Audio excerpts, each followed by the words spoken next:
AP cabinet సమావేశం వివరాలను మంత్రి కొలుసు పార్థసారథి మీడియాకు వివరిస్తున్నారు. ఇప్పుడు లైవ్ చూద్దాం. కొత్తగా 837 పోస్టుల శాంక్షన్ గురించి విడుదల చేసిన జీవోలకు కేబినెట్ అనుమతి. ఈ కాలేజీ మనందరికీ తెలిసిందే, 100 MBBS సీట్లు కలిగిన కాలేజీ. MNC అంటే medical national medical commission norms ప్రకారం 420 పడకల బోధనాసుపత్రి ఉండాలి. అదేవిధంగా కావాల్సిన పోస్టులు ఏదంటూ ఉన్నాయో వాటన్నిటిని దృష్టిలో పెట్టుకొని ఈ జీవోలు ఇవ్వడం జరిగింది. అంటే బెడ్స్ 330 నుంచి 420కి, అదేవిధంగా 837 పోస్టులని మరి ఈ జీవో ద్వారా ఏదైతే శాంక్షన్ చేశారో వాటిని రాటిఫై చేయడం జరిగిందని చెప్పేసి మనం చేస్తాం. అదేవిధంగా హాస్పిటల్లో మెరుగైన సేవలు అందించడానికి అన్ని కార్యకలాపాలను కూడా అవుట్సోర్స్ చేయమని చెప్పేసి కూడా చెప్పడం జరిగింది. ఉదాహరణకి శానిటేషన్ ఉంది, శానిటేషన్ అవుట్సోర్సింగ్ చేసి కొంచెం ప్రజలకి సౌకర్యవంతంగా ఉంచడం. అదేవిధంగా ఎక్విప్మెంట్స్, ల్యాబ్ ఎక్విప్మెంట్స్ కానివ్వండి, లేదా సిటీ ఇవన్నీ కూడా ఉన్నాయి కదా. అంటే ప్రభుత్వంలో ఎప్పుడైనా రిపేర్ వస్తే ఆలస్యం జరగటం, తద్వారా పేషెంట్స్కి ఇబ్బంది కలగటం, ఇవన్నీ కూడా మనం తరచుగా చూస్తూ ఉంటాం. ఇటువంటి సమస్యలు రాకోకుండా అవుట్సోర్స్ ఇచ్చినట్లయితే ఇంకా బాగుంటుందనే ఉద్దేశంతో అది కూడా సూచించడం జరిగిందని చెప్పేసి మనం చేస్తాం. తిరుపతి, విశాఖపట్నం శిల్పారామాల్లో కన్వెన్షన్ సెంటర్లు, బొటిక్ హోటల్స్, స్పాల కోసం garden city reality private limited కన్సార్షియంకు ఇచ్చిన లెటర్ ఆఫ్ ఇంటెంట్ రద్దు చేయడానికి అనుమతి. ఇది 2019లో ఈ గార్డెన్ సిటీ రియాలిటీ ప్రైవేట్ లిమిటెడ్కి ఈ భూమి కేటాయించడం జరిగింది. దాదాపు 18 ఎకరాలు అనుకుంటాను తిరుపతిలో. ఈ రియాలిటీ కంపెనీ ఈ 5-6 సంవత్సరాలు కూడా ఎటువంటి డెవలప్మెంట్ చేయకపోవటం, నిబంధనల ప్రకారం డెవలప్మెంట్ చేయకపోవటం దృష్టి పెట్టుకుని దీన్ని LOI ఏదైతే ఇచ్చారో దాన్ని క్యాన్సిల్ చేయడం జరిగింది. బిడ్ గ్యారంటీ ఏదైతే ఇచ్చారో కూడా దాన్ని కూడా ఎన్కాష్ చేసుకోవడం జరిగిందని చెప్పేసి మనం చేస్తాను. ఇప్పుడు మళ్ళీ రీటెండర్ పిలిచి ఈ ప్రస్తుత మార్కెట్ అవసరాలను దృష్టిలో పెట్టుకొని అక్కడ హోటల్స్ నిర్మాణం కానివ్వండి, కన్వెన్షన్ సెంటర్స్ కానివ్వండి, అదేవిధంగా అభివృద్ధి కానివ్వండి, వీటన్నిటిని దృష్టిలో పెట్టుకుని కొత్త వాళ్ళకు కూడా అవకాశం ఇచ్చే విధంగా మళ్ళీ RFP పిలవడం జరుగుతుందని చెప్పేసి ఎక్స్ప్రెషన్ ఆఫ్ ఇంట్రెస్ట్ పిలుచడం జరుగుతుందని చెప్పేసి కూడా నేను తెలియజేస్తాను. అంతర్జాతీయ అథ్లెట్ అర్జున అవార్డు గ్రహీత కుమారి ఎర్రాజు జ్యోతికి విశాఖలో 500 గజాల నివాస స్థలం మరియు రాష్ట్ర ప్రభుత్వం గ్రూప్ 1 పోస్టు. ఈ పాప చాలా టాలెంట్ కలిగిన పాప. రాబోయే ఒలింపిక్స్లో మన భారతదేశం తరపున మెడల్ సాధించగలిగిన సత్తా ఉన్న పాప. చాలా పేదరికం నుంచి వచ్చి అనేక ఇబ్బందులు పడుతూ కూడా భారతదేశ గౌరవాన్ని కాపాడుతుందని చెప్పేసి కూడా తెలియజేస్తాను. మరి అంతర్జాతీయ స్థాయిలో అథ్లెటిక్స్లో పలు విజయాలు సాధించిన ఎర్రాజ్ జ్యోతికి ప్రభుత్వం నుండి 76.25 లక్షల నగదు ప్రోత్సాహం ఇప్పటికే ప్రభుత్వం ఇచ్చింది. వివిధ పథకాలు సాధించినందుకు 9.25 లక్షల నగదు ప్రోత్సాహం.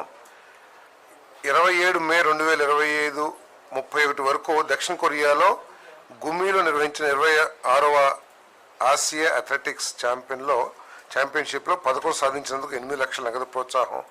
62వ national inter state senior athletics championship 2023లో పథకం సాధించినందుకు 1,25,000. రాబోయే జాతీయ అంతర్జాతీయ టోర్నమెంట్లకు సిద్ధమయ్యేందుకు డైట్ ఇతర అవసరాల కోసం 22.6 లక్షల ఆర్థిక సాయం. రానున్న కామన్వెల్త్ గేమ్స్లో ఆసియా క్రీడలకు సన్నద్ధమయ్యేందుకు అంతర్జాతీయ శిక్షణ నిమిత్తం 21.1 లక్ష ఆర్థిక సాయం కూడా ప్రభుత్వం అందిస్తుందని చెప్పేసి మనం చేస్తాను. నాకు తెలిసి రిలయన్స్ ఇండస్ట్రీస్ కూడా 1.5 కోటి వరకు ఫైనాన్షియల్ సపోర్ట్ ఈ పాపకి ట్రైనింగ్, ఇంటర్నేషనల్ స్థాయిలో ట్రైనింగ్ కోసం కానివ్వండి, ఫుడ్ కానివ్వండి, అన్ని అవసరం స్పాన్సర్షిప్ చేస్తాం. గుంటూరులో అడవి తక్కెళ్లపాడు హ్యాబిటేషన్ పెద్దపలకలూరు గ్రామంలో ఏర్పాటు చేసిన శిల్పారామం చేనేత హస్తకళల మరియు సాంస్కృతిక సంఘానికి ఇచ్చిన 3.6 ఎకరాల్లో 1.47 ఎకరాల భూమి నిరుపయోగంగా ఉంది. ఈ భూమిని PPP విధానంలో 16 శిల్పారామం ప్రదర్శన స్టాల్స్, 200 మంది సామర్థ్యంతో యాంపీ థియేటర్, 3,500 చదరపు అడుగుల విస్తీర్ణంలో పిల్లల ఆట స్థలం, పరిపాలనా భవనం 823 చదరపు అడుగుల విస్తీర్ణంలో ఫుడ్ కోర్ట్, మరుగు టాయిలెట్స్, ఇవి అన్నిటినీ కూడా డెవలప్ చేస్తానికి లీజ్కి ఇవ్వడం జరుగుతుందని చెప్పేసి మనం చేస్తాను. ఇది Raghuram Hume pipes private limited ఒక పెద్ద సివిల్ కాంట్రాక్టర్, వారికి 33 సంవత్సరాల లీజ్కి ఎకరం 47 సెంట్లు ఇవ్వబడిందని చెప్పేసి మనం చేస్తాను. పిఎంఏవై అర్బన్ కింద ఈడబ్ల్యూఎస్ ఇళ్ల నిర్మాణానికి అవసరమైన వసతుల కల్పనకు ఏపీ టిడ్కో హడ్కో నుండి 4,450 కోట్ల రుణం తెచ్చుకునేందుకు ప్రభుత్వం ఇచ్చిన గ్యారంటీని రాటిఫై చేయడానికి కేబినెట్ ఆమోదం. 2018లో పిఎంవై కింద 5 లక్షల నివాస గృహాల నిర్మాణం కోసం 38,265.8 కోట్ల పరిపాలనా అనుమతులను గత వైసీపీ ప్రభుత్వం 2021లో రద్దు చేసింది. లైవ్ కంటిన్యూ చేసే ముందు షార్ట్ బ్రేక్ తీసుకుందాం.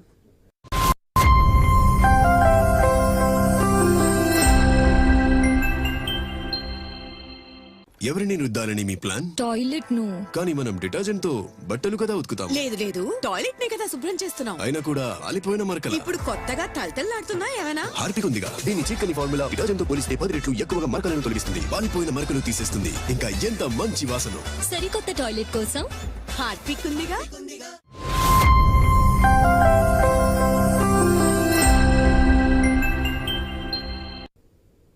మంత్రి కొలుసు పార్థసారథి ఏపీ కేబినెట్ సమావేశంలో వివరాలను వెల్లడిస్తున్నారు. లైవ్ ని కంటిన్యూ చేద్దాం. ఆ బెనిఫిషరీస్ పేరు మీద తీసుకున్న లోన్స్ కి ఇన్స్టాల్మెంట్ కట్టాల్సిన దౌర్భాగ్య పరిస్థితి ఈ పూర్ బెనిఫిషరీస్ అందరూ కూడా కలిగింది. మరి అటన్నిటిని కూడా సరిచేయడానికి ఇప్పుడు ఈ ప్రభుత్వం ఈ సంవత్సరం జూన్ కల్లా పూర్తి చేయాలి అని చెప్పేసి ముఖ్యమంత్రి గారు చాలా స్పష్టమైన ఆదేశాలు ఇవ్వడం కూడా జరిగిందని చెప్పేసి మనం చేస్తాను. మరి అదేవిధంగా ఈ individual BLC beneficiary lead construction ఏదైతే ఉన్నాయో దాంట్లో కూడా కేంద్ర ప్రభుత్వం ఇచ్చే నిధుల్లో గత ప్రభుత్వం రాష్ట్ర ప్రభుత్వం నుంచి ₹1 కూడా ఖర్చు పెట్టకపోగా 3 నుంచి 3,500 కోట్ల రూపాయలని కేంద్ర ప్రభుత్వం పేదవాళ్ల గృహ నిర్మాణాల కోసం శాంక్షన్ చేసిన డబ్బుని డైవర్ట్ చేసేసింది.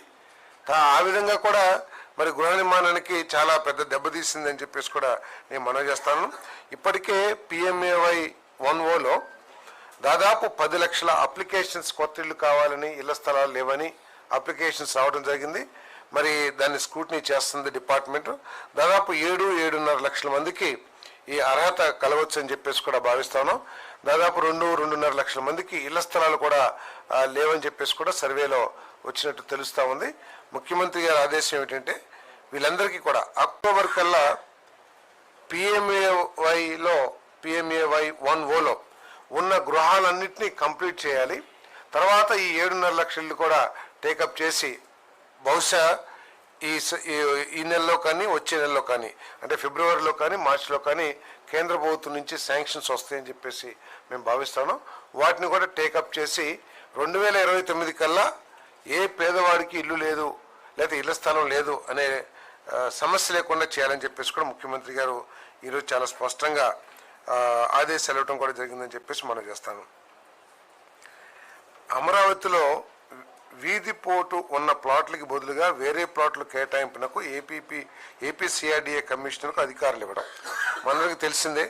ల్యాండ్ పూలింగ్లో మరి త్యాగం చేసి వారి భూముల్ని ఈ రాష్ట్రానికి ఒక మంచి రాజధాని ఏర్పాటు చేయాలనే ఒక గొప్ప సంకల్పంతో మరి దాదాపు 33,000 ఎకరాలు ముఖ్యమంత్రి చంద్రబాబు నాయుడు గారి మీద నమ్మకంతో ఈ ప్రభుత్వం చిత్తశుద్ధితో అంతర్జాతీయ స్థాయి క్యాపిటల్ని నిర్మాణం చేస్తున్న ఉద్దేశంతో 33,000 ఎకరాలు ఇవ్వటం. దాంట్లో పాలసీలో భాగంగా మరి ఎకరానికి కొన్ని వందల గజాలు రెసిడెన్షియల్, కొన్ని గజాలు కమర్షియల్ ప్లాట్లు ఇవ్వడం జరిగింది. మీద తెలిసిందే. దీంట్లో దాదాపు ఒక 1,100 మంది వరకు అనుకుంటాను గతంలోనే ఈ వాస్తు సమస్యలతో మాకు ఈ ప్లాట్లు వద్దు వేరే ప్లాట్లు కావాలంటే వాళ్ళందరూ కూడా మార్చి ఇవ్వటం జరిగింది. వాస్తవానికి ఈ లేఅవుట్లు వేసినప్పుడు కూడా ఈ వాస్తు అన్నిటిని కూడా పరిశీలించి వాస్తు స్పెషలిస్టులు ఎవరైతే ఉంటారో ప్రముఖులు వారి సూచనలతోనే ప్లాటింగ్ వేయటం జరిగింది. కానీ కొన్నిసార్లు మనందరూ కూడా తెలుసు ఈశాన్యం కట్ అయింది, లేకపోతే నైరుతి కట్ అయింది, ఆగ్నేయం కట్ అయింది అనే రకరకాల సమస్యలతో మరి వాళ్ళు తీసుకోకపోతే వాళ్ళకి మార్చారు. ఇప్పటికి కూడా ఇంకా ఒక 112 మంది అటువంటి వీధి పోటు ఉందని చెప్పేసి లేకపోతే సౌత్ వెస్ట్ కట్ అయిందని, నార్త్ ఈస్ట్ కట్ అయిందని ఉంటే వాళ్ళకు కూడా మార్చడానికి పర్మిషన్ ఇవ్వడం జరిగిందని చెప్పేసి మనం చేస్తాము. ఇవి అమ్ముకోకుండా ఒరిజినల్ అలాటీస్కి ఉంటే మాత్రమే ఈ మార్పులు జరుగుతాయని కూడా క్యాబినెట్లో డిస్కస్ చేయడం జరిగింది. రాజధాని ప్రాంతంలో భూమి లేని పేదలకు ఇచ్చే 5,000 పెన్షన్ను తల్లిదండ్రులు కోల్పోయిన మైనర్లకు బదిలీ చేసేందుకు అనుమతి. మనకు తెలిసిందే, మన పెన్షన్ కావాలంటే కొన్ని ఎలిజిబిలిటీ క్రైటీరియా ఉంటుంది. కానీ ఈ ప్రాంతంలో అమరావతి ప్రాంతంలో తల్లిదండ్రులు కోల్పోయిన మైనర్లకు కూడా వారి తల్లిదండ్రులకు ఏదైతే ఇచ్చారో ల్యాండ్లెస్ పూర్ పెన్షన్స్, ఆ పెన్షన్ ఆ పిల్లలకు కూడా ఇవ్వాలని చెప్పేసి మరి క్యాబినెట్ ఆమోదించిందని చెప్పేసి మనం చేస్తాను. పిఎంఏవై అర్బన్ 1O ప్రాథమిక వసతుల కల్పన చేపట్టలేకపోయిన ఏజెన్సీల వర్క్లను రద్దు చేసి 226.36 కోట్లకు సవరించిన పరిపాలన అనుమతులు మంజూరు. అంటే చాలా వర్కులు మీ అందరికీ తెలిసిందే. టిడ్కో హౌజెస్లో ఇన్ఫ్రాస్ట్రక్చరు దాదాపు 162 150 ప్యాకేజీలో పిలిస్తే దాంట్లో చాలామంది అదే రేట్లు పాత రేట్లకు చేస్తానికి ఒప్పుకున్నారు. ఒక 29 మంది ఒప్పుకోకపోతే వాళ్ళ టెండర్లు క్యాన్సిల్ చేసి మళ్ళీ రీటెండరింగ్ చేయడానికి ఈ లేటెస్ట్ SSR ప్రకారం ఎస్టిమేటెడ్ డేట్స్ని రీవర్కౌట్ చేస్తానికి అనుమతి. టీటీడీ మెడికల్ డిపార్ట్మెంట్లో 3 కేటగిరీల్లో పోస్టులు upgradation. Lab technicians, radiographer, physiotherapy. అంటే ల్యాబ్ టెక్నీషియన్స్లో 16 మంది, రేడియోగ్రాఫర్ 7 మంది అట్లా ఉంటే వాళ్ళల్లో ఒకరిని చీఫ్ ల్యాబ్ టెక్నీషియన్గా, చీఫ్ రేడియోగ్రాఫర్గా, చీఫ్ ఫిజియోథెరపిస్ట్గా ప్రమోషన్ చేయడం జరిగింది. దీనివల్ల ఇంకొంతమంది ప్రమోషన్స్ కూడా వచ్చే అవకాశం ఉంటుంది.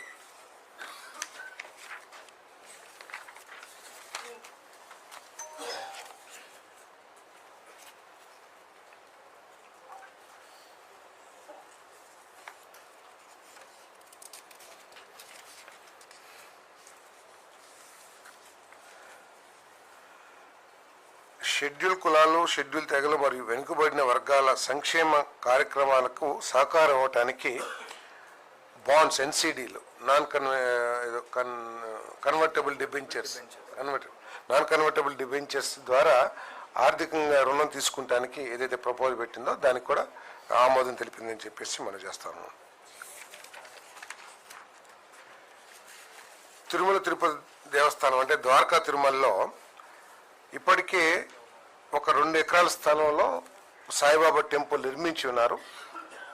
వారికి ఆ భూమిని 30 లక్షల రూపాయలు ఎకర షిరిడి సాయిబాబా, శ్రీ షిరిడి సాయిబాబా వారి టెంపుల్ అభివృద్ధి కోసం 30 లక్షలు పర్ ఎకర్ లెక్కన 2 ఎకరాలు వారికి ఇవ్వటానికి కేబినెట్ తెలిపిందని చెప్పేసి మనం చేస్తాను. ఈ కృష్ణపట్నం పోర్టు దక్షిణ భాగంలో కంటైనర్ కాంప్లెక్స్ మరియు రైల్ రోడ్ కనెక్టివిటీ కోసం కొన్ని ఐలాండ్స్ అవసరమయ్యాయి. అటవీ భూమిని వాడుకున్నందుకు బదులుగా అంటే ఈ కంటైనర్ కాంప్లెక్స్ తర్వాత రైల్ రోడ్ కనెక్టివిటీని డెవలప్ చేయడానికి ఫారెస్ట్ డిపార్ట్మెంట్ దగ్గర నుంచి 1,33,000 ఎకరాలను ప్రభుత్వం సేకరించడం జరిగింది. మరియు పాలసీ ప్రకారం ఏంటంటే ఉన్న నిబంధనల ప్రకారం ఎంత భూమి అయితే తీసుకుంటామో అంత భూమిని వేరే చోట్ల అటవీ అభివృద్ధి కోసం ఇవ్వాల్సిన ఏదైతే నిబంధనలు ఉన్నాయో ఆ నిబంధనల కారణంగా రాపూరు మండలం పంగిలిలో 216 ఎకరాలు,